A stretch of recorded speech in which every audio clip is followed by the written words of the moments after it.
welcome to Studio 58A Live here at the Jamaica Information Service, our discussion program coming to you live on Facebook and YouTube. I'm your host, Vaughn Davis. Thank you to everyone joining us online wherever you are around the world. Thank you so much for tuning in. We appreciate your eyes. And like how we have your attention, do us a favor, man.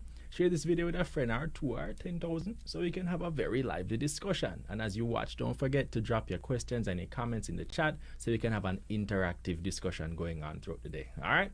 Now, I think we can all agree that it's important to protect and look after the environment, right? I mean, after all, there is no backup planet to go in case this one is lost. That said, I'm pretty sure people will grudgingly admit that if it's between spending money on environmental protection and buy the latest gadget, we tend to choose the gadget. That makes the work of specialist environmental organizations all the more important.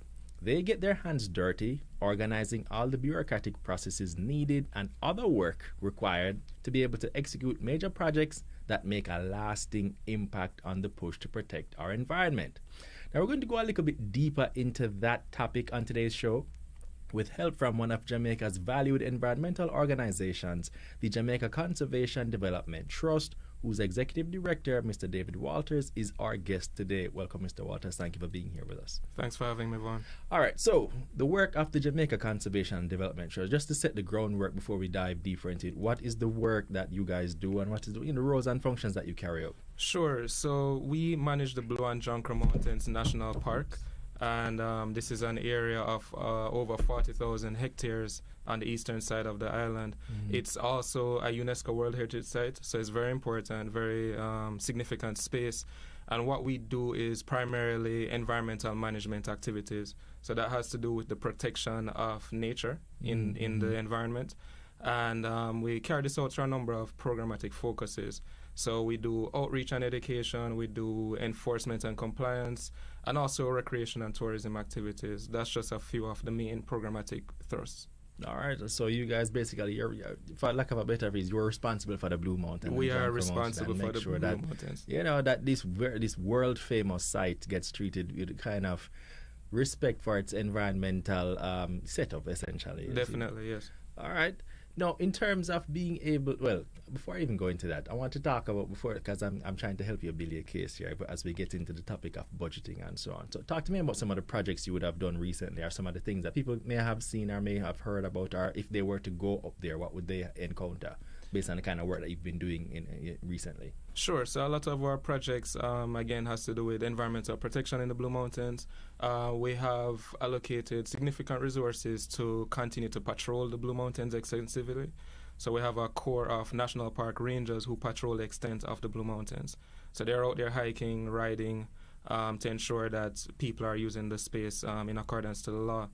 Also, we have been doing a lot of work to delineate the boundaries of the national park a little bit more clearly. If you're familiar with the mountains, you probably don't understand where the national park starts and where it ends. Really? So when it comes on to what the prescribed land use is, people have challenges knowing what they can do where. So we've been putting up boundary marking signs to let people know that they're entering the national park. We've been planting trees in the area to make that more distinct as well. And we've been restoring degraded landscapes. So we've been targeting over 80 to 100 acres, actually, of degraded areas within the national park so that we can actually restore the environment in these spaces. When you said degraded, what do you mean by that? Yeah, so it means that the environmental quality has decreased over time. So we face a number of threats to the mountains. This might include people clearing the land, cutting trees, using fires, that sort of thing, farming extensively. And over years and years of threats and degradation, it now means that we've lost the natural forest in terms of the structure, that the kinds like of trees.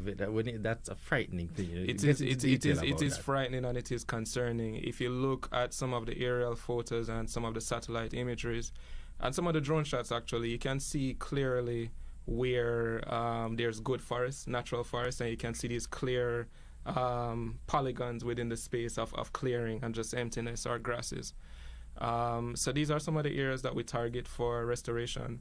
And what we've been doing in these spaces is actually planting more trees and assisting the landscape to actually regenerate.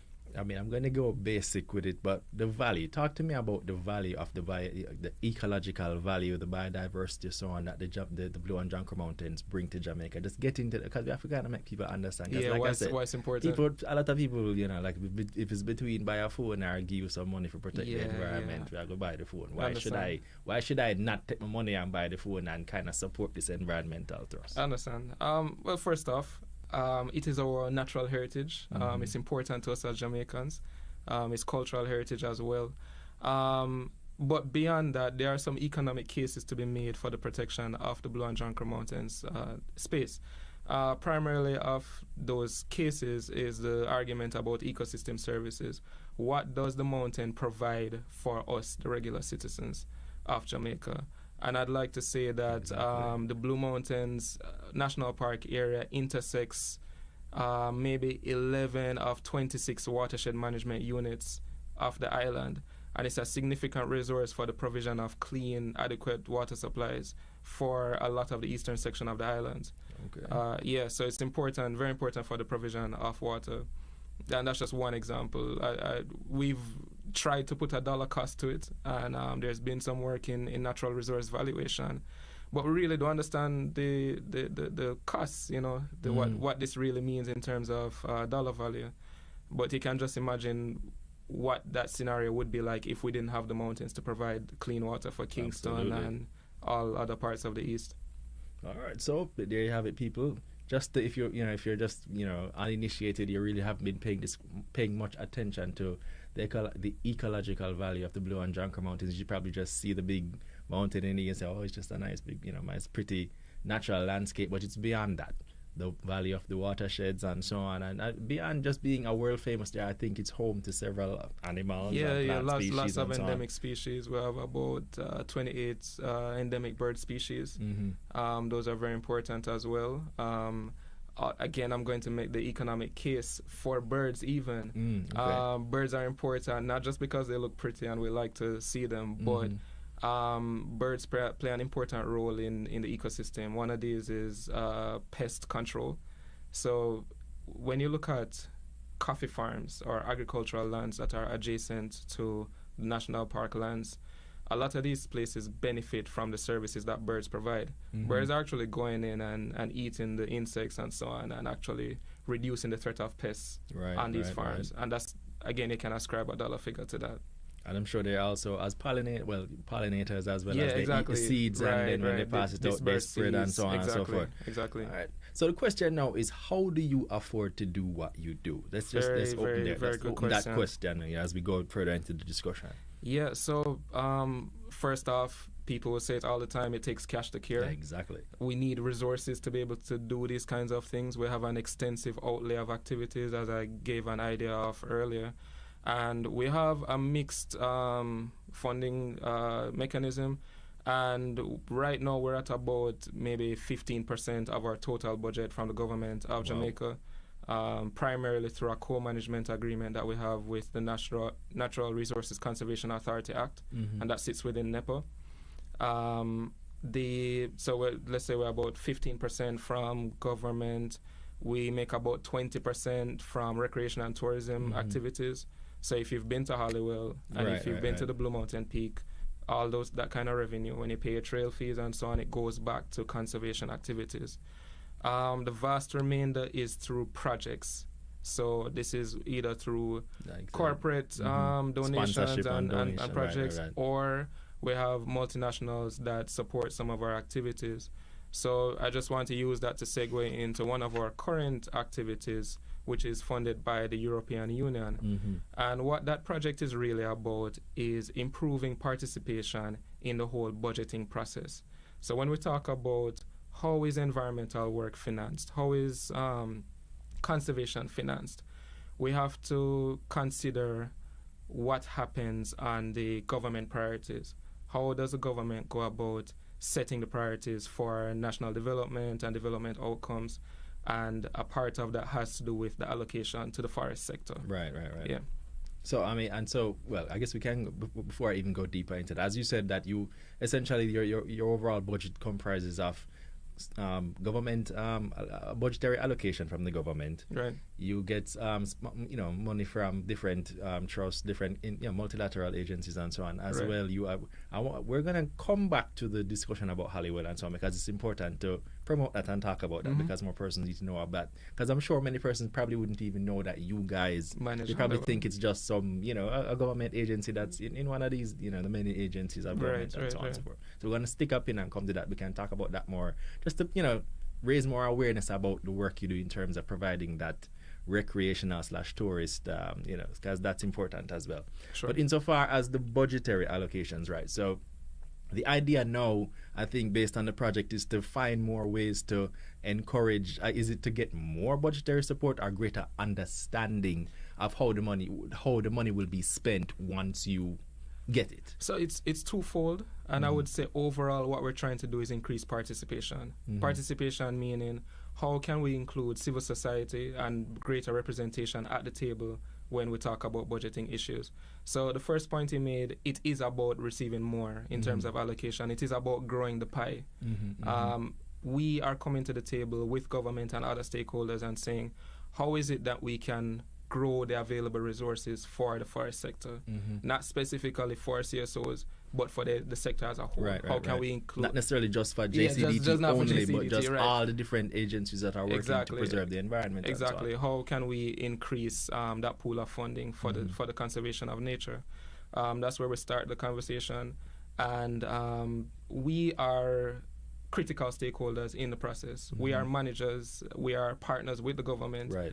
And what we're saying is, we should have a seat at the table in terms of understanding the process a little bit better, participating and contributing to the process, as well as, finding ways of increasing the allocations.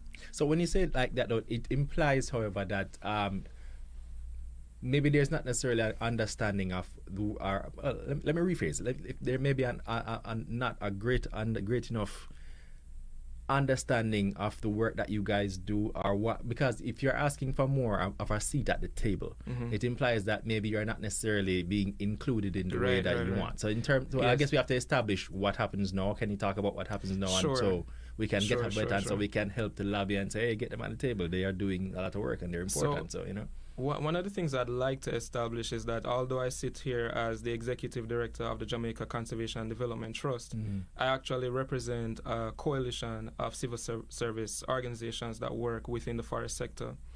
I must say that JCDT is probably one of the more privileged among the group. We actually have a co-management agreement with the government. We have meetings with the government, and we do have regular engagement that we do look to strengthen. However, there are lots of different community groups, lots of different smaller CSO organizations. Maybe some informal ones Some as well. informal ones putting in work, volunteering hours, putting in their own resources, and a lot of that goes unaccounted for. So what we're trying to do with this initiative is actually pool the voices together. So, I'm not speaking for JCDT alone, and the other CSO actors or stakeholders, they're not speaking alone. What we want to do is get everybody together so we can have a concerted voice and a concerted argument for the increased participation. Well, naturally, the organization are establishing this coalition will have a much greater impact. But do you believe there will be receptive? I imagine they would be, because at this point there is even a whole, climate change is, for lack of a better phrase, the buzzword everybody's talking about and so on. I think there is they would be receptive to the discussion. Beyond just being receptive, though, are there any other hurdles that you can see that is preventing them from being like, okay, let's write you a blank check, how much you need, so on and so forth? Beyond just is it understanding, is it just competing priorities, etc. So one of the big issues is actually competing priorities, and I'm sure listeners will think about it, and if they have a second, they say, okay, these environmental people asking for more money, what about crime, what about crime, community hospitals, development, health, exactly. There are competing priorities, and we acknowledge that, and we're cognizant of that. We want to be a part of the problem solving and part of the solution there when we think about the competing priorities. And I'll expound on that twofold. One I alluded to earlier is, okay, we have limited resources, one question is, how can we increase the available resources? What kinds of partnerships can be brokered to increase available resources, as well as what are the global mechanisms, what funding opportunities exist in the international space that CSOs and government can partner to target. That's one of the important questions that we're looking at. So it's important for us to continue that conversation to figure out how can we grow the pie. The second part of that argument is really about, are priorities competing or are they really complementary?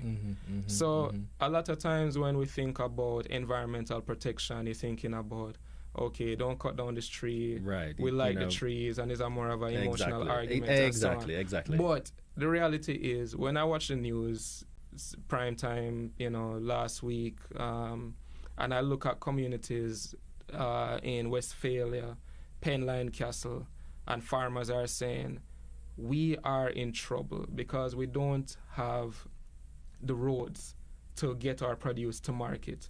We are in trouble because the extreme rainfall events are affecting us in such a way that it affects our livelihoods, it affects our communities.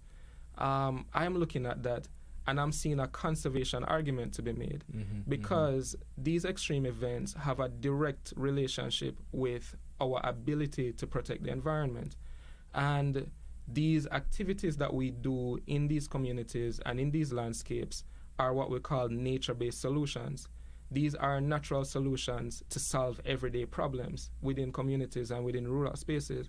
So the argument that we're making is that investment in the environmental sector, in the conservation space, is actually an investment into people. It's an investment into communities. We're looking at improving livelihoods. We're looking at rural development. All those boxes are ticked if you're saying that you're going to invest in environmental conservation.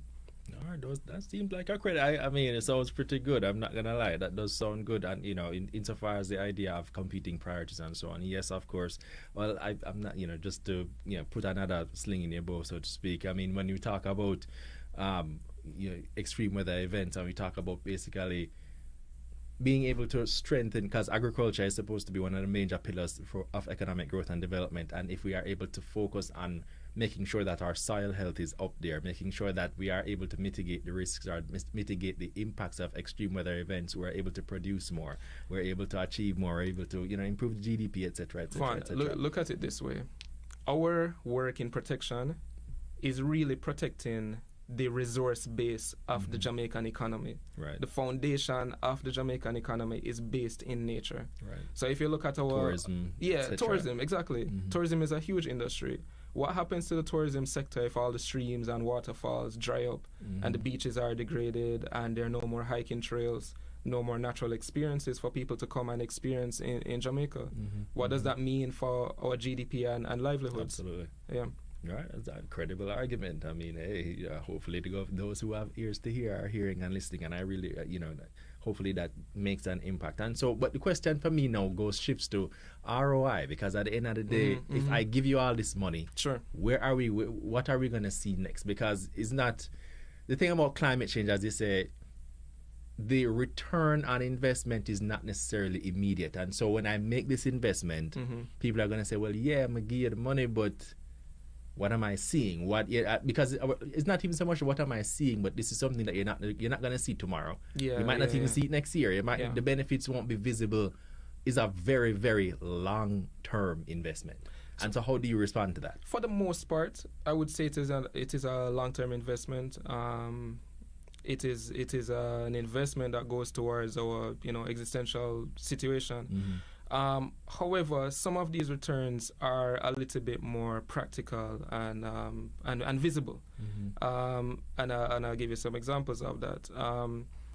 During these extreme weather events, when there's significant rainfall and so on, what we experience in the mountains is a lot of landslides, and roadways are blocked, people get marooned in, and so on and so forth. Now, while the extreme events contribute to those kinds of landslides, we do see direct relationships between the land use activities on the land and then the resulting landslides. So if it is that on a particular slope, it's been degraded and cleared of all the trees, that area is more susceptible to slippage. So I was actually in a community, Penline Castle. It's one of the last communities before we get to the Blue Mountain Peak Trail, one of the highest elevation settlements in Jamaica. And I was having a discussion with some of the residents. And, we looked across a ravine and we looked at an area, an escarpment that had a landslide, fell down. And I was just getting some thoughts and opinions on that. And the gentleman said to me that, this area above the land here has been degraded for a long period of time. And this area is actually where one of their water pipes, the water supply to the community, runs. And because of that slippage, because of that landslide, occurring, they are now challenged with water. They can't get their water supply into the community. So this is a practical example to say, what if we were doing a better job of protecting that small space? And when we talk about remediation and improving the space, we're saying that we're going into these spaces, we're planting trees, we're building the community capacity to protect, we're building the community's capacity to participate in sustainable livelihoods as well. So these are some of the practical returns, the practical ROIs. I want to give another small example where I mentioned the sustainable alternative livelihoods. We're looking at diversifying the product, let's say, from the forest. Right now, we say that the main resource or economic activities have to do with like agriculture and tourism. In a way, yeah, right. And for a lot of communities, it's a lot of small farmers, trying to make ends meet. Very true. Doing a little bit, doing a lot and not making much from their farming activities. And we've been able to start the conversation of how can we help these people to earn more as they rely on the forest. And a part of that conversation has to do with training and capacity development. So in the last year alone, the JCDT has been able to train and certify or facilitate the training and certification of over 40 tour guides within these communities and enable the communities to actually carry out tours within their communities, within the mountains, and earn from that. So that's another way how the conservation argument enables livelihoods and improved livelihoods. All right. So I guess, to me, they're going to ask, when I look at the counter arguments, they're like, where the money going to come from? What I mean? Yeah. And so I understand, because I understand what you're making. And so they can say just as well, another lobby group from a particular sector can say, we need the money because for sure. And so being able to stand on that and say, this is definitely what we believe, and we believe this is good for the country because of the long-term benefits and long-term and so on and so forth. How do you then, it's one thing to look at the government, it's another thing to look at the other stakeholders from the different sectors and saying the competing priorities and saying, all right, I mean, I would support you, but I'm also in the line with my tin cup out trying to get something. So how do you respond to that? It is about synergies. It's about complementing each other. I could transpose that argument to the CSO network as well, the civil society network. You could say, we're all in competition. I'm in line to get my money from the government, so I'm not going to care about your advocate for you. But our perspective is that our voices are stronger together and our efforts are stronger together. Okay. So if we are actually together and we're organized, then we can actually make significant inroads into solving that problem of limited resources. When it comes to competing priorities on the government scale now, when we're talking about ministries and agencies and so on, again, the argument is about synergies. So, for example, the Ministry of Tourism, you wouldn't typically associate, maybe I'm guessing here, but the public, maybe they wouldn't typically associate conservation with tourism. But the argument that I made earlier is this is the resource base. These are the enabling conditions for a healthy tourism sector.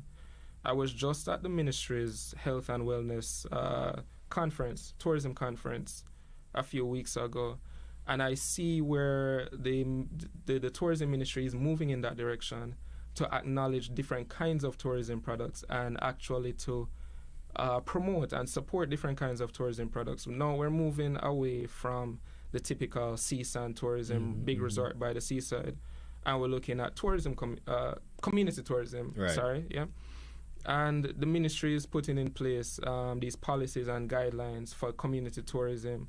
And in that conversation that we're having, we're seeing what are the gaps that exist right now in terms of competencies, resources, needs, and so on, and how can we come together to fill those needs to actually, from the tourism angle, improve community tourism. From our angle, improve conservation. We have different but complementary goals. All right, so that is true. There are ways in which you can dovetail and work out. Say, all right, we get this money, we'll do this for you, for you, and everybody will be able to benefit, and everybody meets their objectives and their mandates. But talk to me now in terms of actual numbers. I guess the question is, how much more of an allocation are you looking for? How much more money are, let's say for argument's sake, if you're getting $1 million, you want $2 million more, you want $3 million. You know what I mean? It's because they're gonna, it inevitably boils down to how much more are we going to allocate, or how much more are we going to divert from here to here? And so the question is, how much more, the percentage figure, something like that. Give us an idea. Sure. If you were to put me on the spot right now and say, what is the figure, and back me into a corner, I would say the biggest number I can think of for conservation. But that's not how I'm going to answer the question. Okay. Yep. I'm going to answer the question by telling you what needs to be done to arrive at that figure and what we've been doing to arrive at that figure. So, as I said earlier in the conversation, is that a lot of the conservation work goes unaccounted for, meaning that people are doing the work, communities are doing the work, agencies, NGOs, CSOs, they're doing the work, and a lot of this is not factored into the expenditure. As a part of our project initiative, we're partnering with the Caribbean Natural Resources Institute, the Caribbean Coastal Area Management Foundation, to, as I said before, put together this coalition, but a part of that activity has to do with research. So we are commissioning research now. We're on the way to actually value the contribution of the CSO network. Okay, yes. So I follow you now. JCDT plus this CSO plus that CSO, what do your budgets look like? And we start at that point. And then we say, how much time is volunteered and contributed? And if we were to put a dollar figure to that, how much, would you value that? And then we start to get those figures, and we can say the CSO sector contributes this much to the national mandates in terms of the forest sector. That's one part. The next step is to now assess the gaps. So we can say, with this figure, we have achieved this much. And then now this much is left to be done. And then we value that much, and then we'd be able to say, this is what we need from the government or from other kinds of partners. So we are in that process. Okay, that's the next question. It's like, how long do you be, because that inevitably could be a stumbling block. If you take too long with that practice, it will stay too long, you know what I mean? For sure. So we are understanding the budget cycles, definitely, on a national scale, and we understand that September and November is around the time that we have those conversations.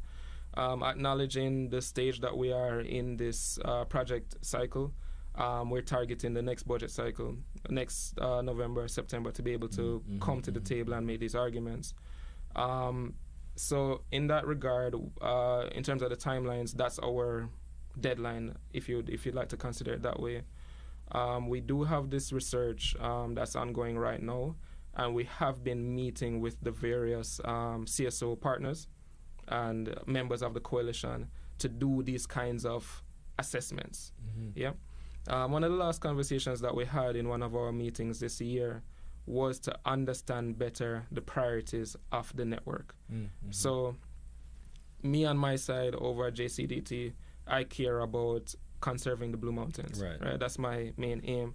Over on another side, for example, STEA, that's the Southern Trelawney Environmental Agency, they're responsible for the cockpit country. They do work in the cockpit country. Other smaller groups, they might be looking at how can we support our farmers as they depend on the forest resources. And we put in all of those things together and say, okay, if we were to rank them, the priorities look like this: 1, 2, 3. These are the things that we're trying to address, and this is the cost to do it. So I guess the other question is how much. I guess to me it seems like the more suitable, for lack of a better word, approach would be to marry your objectives with what seem to be those of the government in terms of the climate change objective, in terms of the agricultural management and so on. So I would imagine, if you're able to definitely demonstrate the value that you provide in those areas particularly, then that's the gateway, if you will. That's the, what I mean, that gets your foot in the door, and then we can have a longer conversation about, the trickle-down effect, so to speak. Yes. And thank you for helping me to make my argument. I really appreciate that. And that is actually one major component of the work that we're doing. While we try to understand the CSO priorities and the value of the CSO contribution to the national priorities, we are at the same time doing work to understand the national priorities. So from the context of like Vision 2020 2030, for example, what are these goals and objectives that the government is interested in? And then we drill down on some levels and we look at the forestry department, for example, what are their goals and objectives year on year? We're looking at their forest management plans. We're looking at the plans that NEPA produces, and we're seeing, okay, what are the government priorities? How do they align? And once we understand the government priorities, the question is, how can the CSO sector support these national priorities?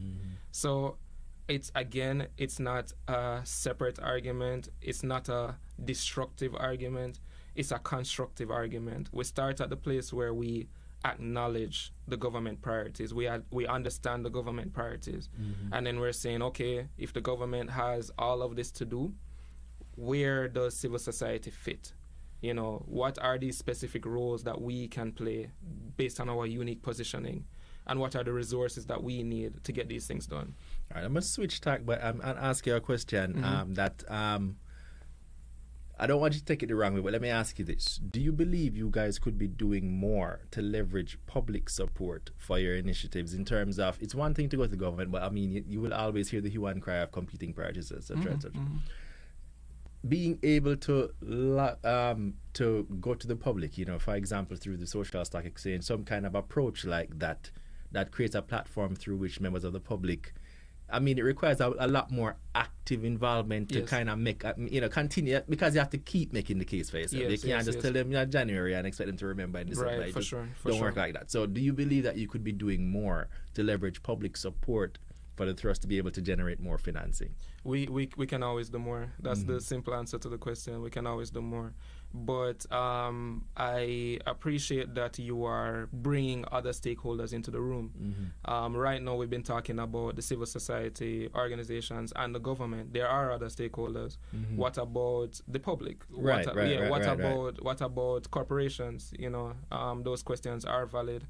And these stakeholder groups are actually targets within our initiative. So we are looking at how is it that we can spread the message across social media, across traditional media, and pretty much raise awareness so that people can understand where we're going and support our argument when we're making the argument. All right, I opened the door with that question because I wanted to talk about, for example, insofar as the JCDT is concerned, one of your primarily revenue-generating functions is you're able to manage the Blue and Junker Mountain and you're able to get more persons. So to me, it almost seems like, okay, were you, for example, to take a private sector approach in terms of how you market and aggressively and occupy market share, would that be able to, because these are the counter-arguments I can readily think of in the sense that, okay, shouldn't you guys be more aggressively marketing this as you're positioning yourself as a tourism destination or a tourism, like a tourism adventure park, something like that, and then saying, okay, we're able to generate revenue because we're going hard in that direction. Like, many of these are the ones that you find on the North Coast, etc., and so on. And then use that as, be able to, you may not necessarily full of your entire budget. Sure. But obviously you'll be able to earn more than you are now. Definitely. You know what I mean? I agree 100%. And I would say, to support that argument, that the ecotourism potential is huge. It's huge. I think we're just scratching the surface in terms of what we've been able to do. what we've been able to generate in terms of revenue from ecotourism. When you talk about the private sector approach and really modern approaches to marketing, Right. that is something that we have been paying attention to and something that we've been striving towards over the years.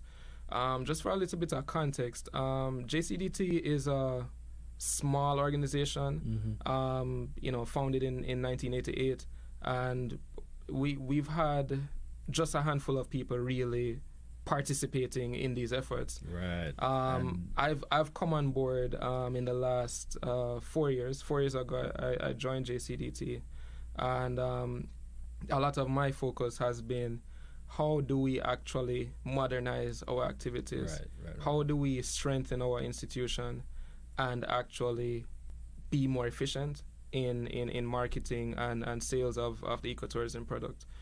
Of course, a lot of that takes investment. Right. It which, takes opens the door to, which I guess for me, what based on the way the whole discussions, the financial discussions, it opens the door, for example, for public-private partnerships and the ideas of equity investment things of that nature. So, it almost seems like because people have the environmental, for lack of a better phrase, crusade in a very, there's a moral underpinning, so they don't necessarily want to marry. So the question is, wouldn't you guys be or how receptive are you to that possibility? Not just JCDT, but all the other ones across the island, who are the one that you mentioned, for example, that works with the cockpit country, which in itself has so much ecological potential to be able to generate revenue which is kind of a two-side, because you don't necessarily want to have too many people going in there that becomes a whole thing. But it's a catch-22 in a sense. But the simple answer is that we're not averse to those partnerships at all. We're not averse to business initiatives to really get more support for the mountains and for conservation. We're not averse to that at all. Of course, our approach would be slightly different from the typical business approach. Right. We do have a social underpinning. We do have a moral underpinning in our mission. So this is kind of a social mission-driven enterprise in a sense. So that puts limits on exploitation, if you put it that way. Right. If it was a typical business, you'd just be like, whatever, we'll just, whatever works, we'll just fit it in there and try to make some money off it. Right, but we're trying to be sustainable.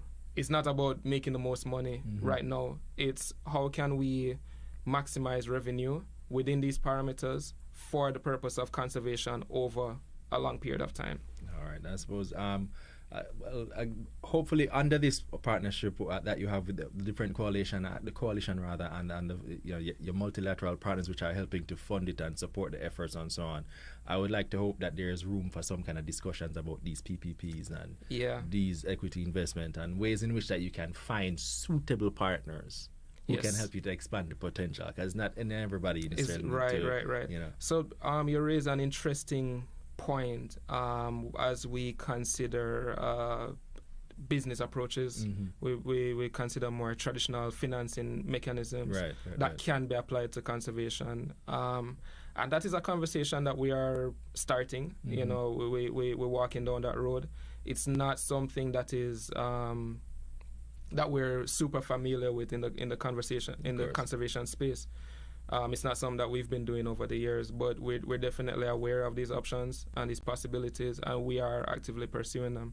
All right. Yeah. Now is a good time, I think, to just let persons. I want to circle back to talk about the different. What exactly, as we're discussing this, what does JCDT, in terms of the different recreation and tourism things, talk about some of the things that you provide, because this is also ties in, because these are ways in which members of the public can support you. Yes. If they can arrange more tours, they can come with their families and so on and so forth. They can help you meet your revenue targets over and over. So talk about the different things that you offer to members of the public. Yeah, so first of all, get in touch by emailing us at jamaicaconservation@gmail.com.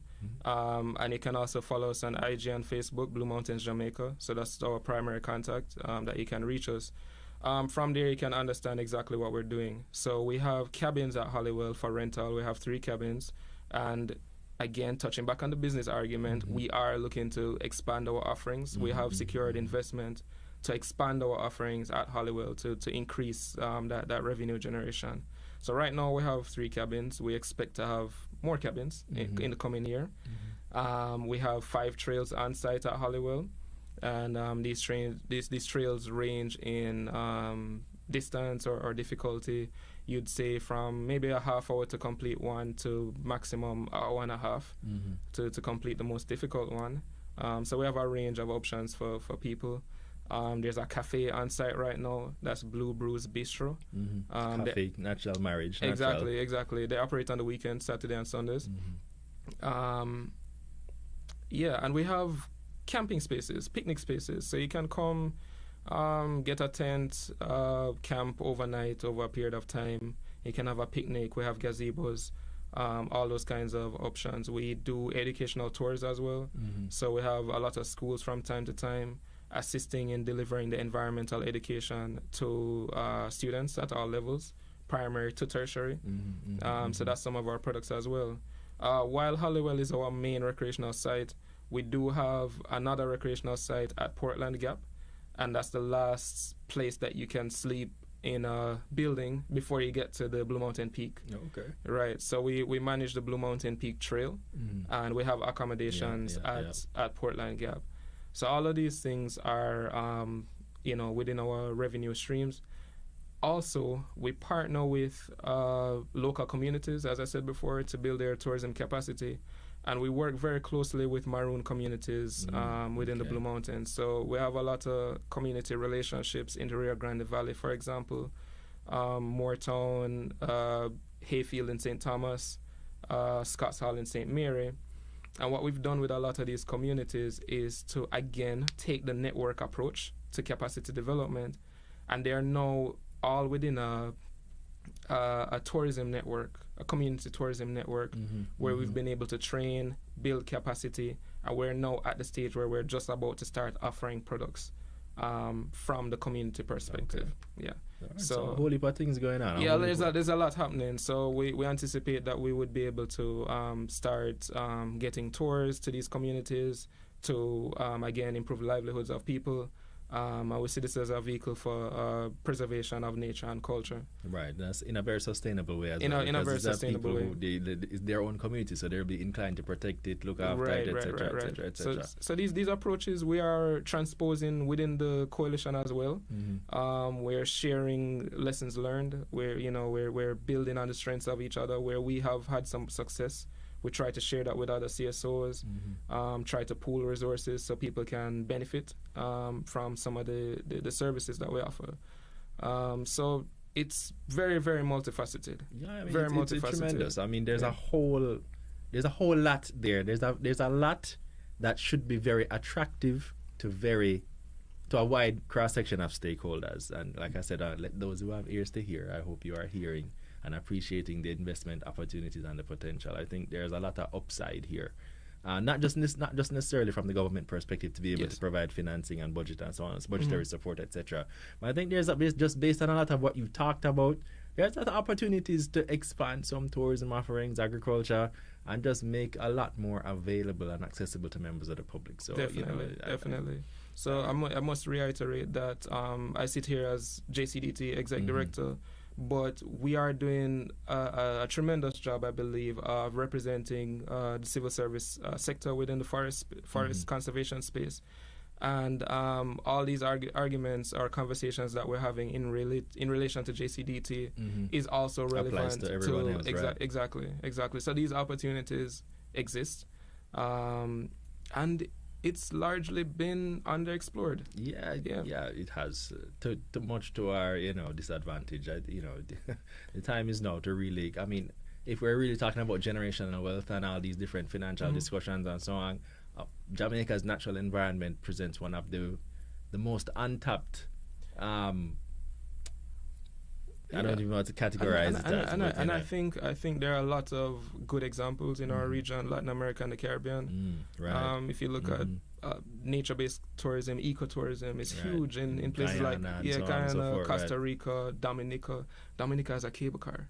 Yeah. a big long cable car in Dominica. Yeah, I've heard discussion of plans to put one up at Blue Mountain, which would be fantastic if that actually does land. That would be amazing. That is one of the avenues that we're pursuing as well. Right. So all these things are in the works, and we need partners to help us to get to where. Look at me, look on the camera and tell them you need some partners. We need partnerships to get to where we're going. So at one level, it's about participation with the government as we seek to grow the pie in terms of the allocation for the forest sector.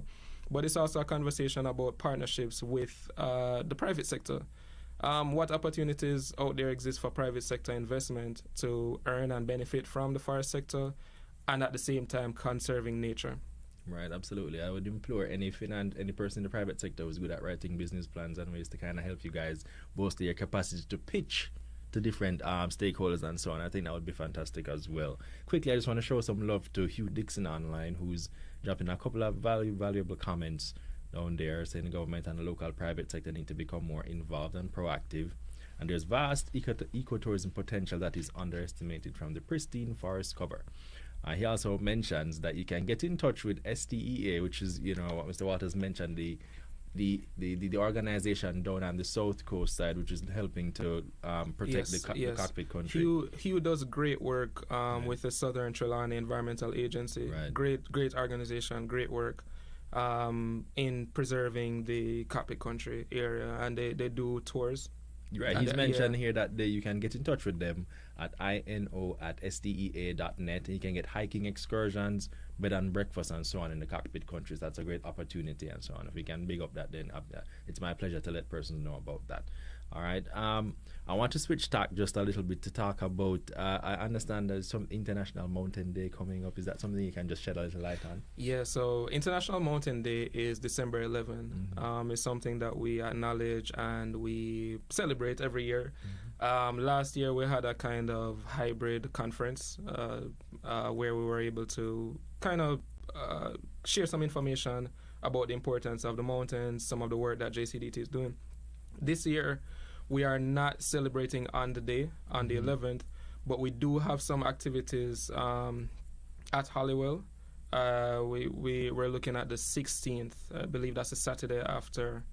And what we want to do is actually use that day to acknowledge and appreciate our volunteer corps and our communities. So the JCDT actually has Blue and John Crow Mountains National Park Volunteer Corps, and this is a group of volunteers who sign up to do all sorts of things. They plant trees, they help with visitor management. They were doing a lot of trail work in the last couple of months, helping out with trail remediation at Halliwell. They've been through some training, and we want to acknowledge them and appreciate them on the day. And at the same time, we've been doing some training of residents in the Buff Bay Valley.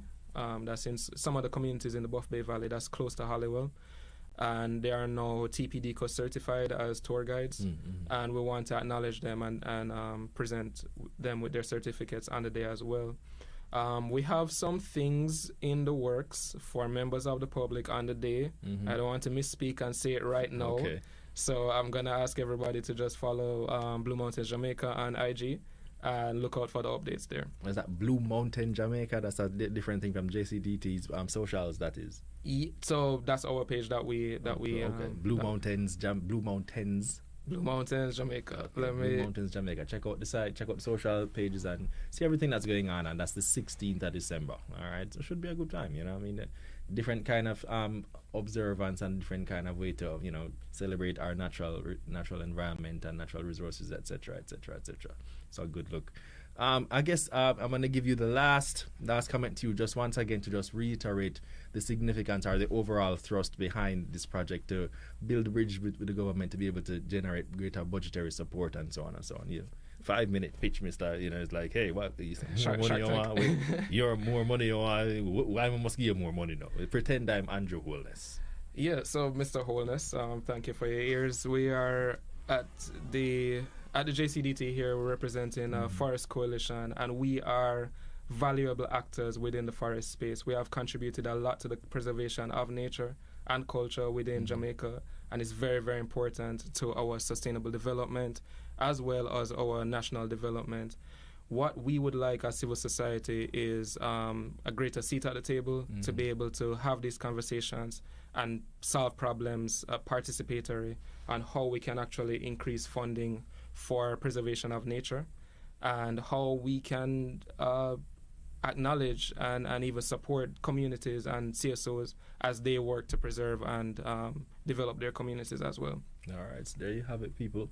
Lend your support, and every cause needs support. It needs the persons the persons who are willing to get out there and lobby not in the formal quarters, but in the informal ones. You know, in all spaces. In all spaces. You know what I'm saying? JCDT will be the ones out there in Parliament, in the boardrooms, etc., etc. But you can add your part by just raising awareness and just spreading the message about the importance of being able to get the necessary financing to support our natural resources. I mean, you go outside every day. We don't need to tell you how important they are. We don't need to tell you, based on the kind of climate events that we've been having lately, the natural events, how longer basically weather phenomena are lasting, etc., etc. We don't need to go into all those details. The environment is important. Let's start factoring it into our daily consciousness in terms of how we are able to protect it, because as we said, there is no planet B. All right, so in the meantime, you can just log on to JCDT, check them out on their social pages, check their website out, get more information on their activities, not just them, because as he's at pains to point out, there's a whole there's a whole coalition of persons. Right. So to learn more about the project specifically, you can go onto Canari's website. That's CANARI. Just Google Canary. You'll see their website pop up. And there's a project page, and you can get all the details about what we're doing in terms of this coalition. Right, and so you can learn about all the different organizations that are doing their best to help and support the protection of our climate and our environment in Jamaica. All right, people, lots of things going on. There's ways for you to get involved if you're interested. There's ways for you to get more information if you're interested. But they need your support. They welcome it, and so it's a good look. All right. With that said, I just think it's time for us to wrap. Thank you to everyone who tuned into our discussion, especially those of you who sent in your comments. And if you have a question and we didn't answer it, not to worry. Just drop it in the comments. We'll go through afterwards and see if we can get you the right information. All right? Now, remember, people, our audience plays a major part in our show. So if there's anyone in particular you'd like us to have in studio, let us know. We'll try to have that person in studio as soon as possible.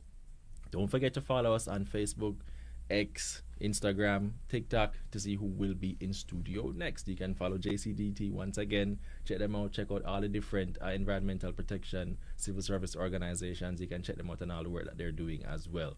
We do this every week, live on Facebook and YouTube. I have been your host, Vaughn Davis, and this has been Studio 58A Live. Thank you again for joining us, and please have a wonderful rest of the day. Take care.